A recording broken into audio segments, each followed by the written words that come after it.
Welcome students, today we are going to start the poem. The name of the poem is The Plaint of Camel and it is written by the Charlie Edward Carryl.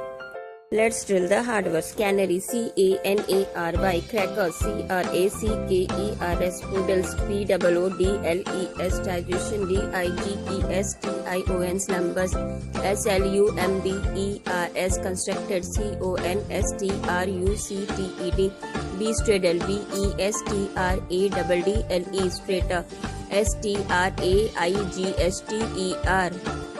Now let's see the word meaning. Repose, R-E-P-O-S-E. Repose means rest or relax. Slumber, S-L-U-M-B-E-R. Slumber means sleep. Handy, H-A-N-D-Y. Handy means useful. Cracker, C-R-A-C-K-E-R-S. Crackers means thin dry biscuit. In this poem, the camel makes a series of complaints about how he is unfairly treated in comparison to the other animals. Canary birds feed on sugar and seed. Parrots have crackers to crunch. And as for the poodles, they tell me the noodles have chickens and cream for their lunch. But there's never a question about my digestion. Anything does for me.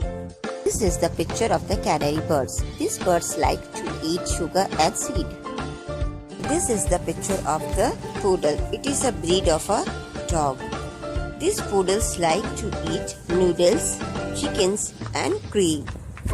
In the first stanza, the camel compares its food with the food of the canary birds, parrots and poodles. He also complains that there is no specific kind of food given to me. Cats, you are aware, can repose in a chair. Chickens can roost upon rails. Puppies are able to sleep in the stable, and the oyster can slumber in pails. But no one supposes a poor camel does any place does for me. In this stanza, the camel complains that the cat rests in a chair, while chickens rest in the rails, and puppies are able to sleep in the stable, and oyster can sleep in pails. But there is no specific place for the camel, and he says any place does for him. Lambs are enclosed where it is never exposed. Coops are constructed for hens. Kittens are treated to houses well heated, and pigs are protected by pens. But a camel comes handy wherever it is sandy. Anywhere does for me.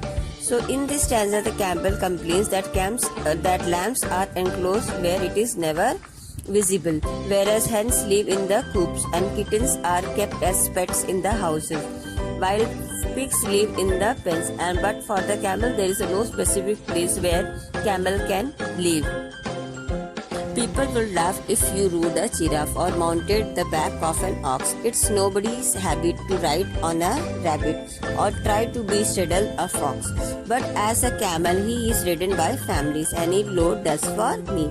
So here the camel complains that people never ride on the giraffe or a ox or rabbit or the fox. But if for the camel, the families are ridden by them, and heavy loads are also they have to carry. A snake is as round as a hole in the ground, and the whistles are wavy and silly. And no alligator could ever be straighter than lizards that live in a creek. But the camels are lumpy and bumpy and humpy. Any shape does for me. This is the picture of the weasels. Weasels is a kind of a mammal with fur, short legs and long tails. It is very wavy and smooth and shiny. This is the picture of the alligator. Alligators remain straight. In the last stanza, the camel says that the snake can adjust itself in the hole, while the weasels are smooth and shiny, and alligator remains the same, and lizards that live in a creek. So he is telling all these animals have a fixed shape, but for the camel there is no fixed shape. But the camels are lumpy. Lumpy means something that is uneven, whereas and bumpy and humpy. Bumpy means rough surface, somewhere high, somewhere low, and humpy, there is a hump for the camel. Any shape does for me. So it complains about the features of the body.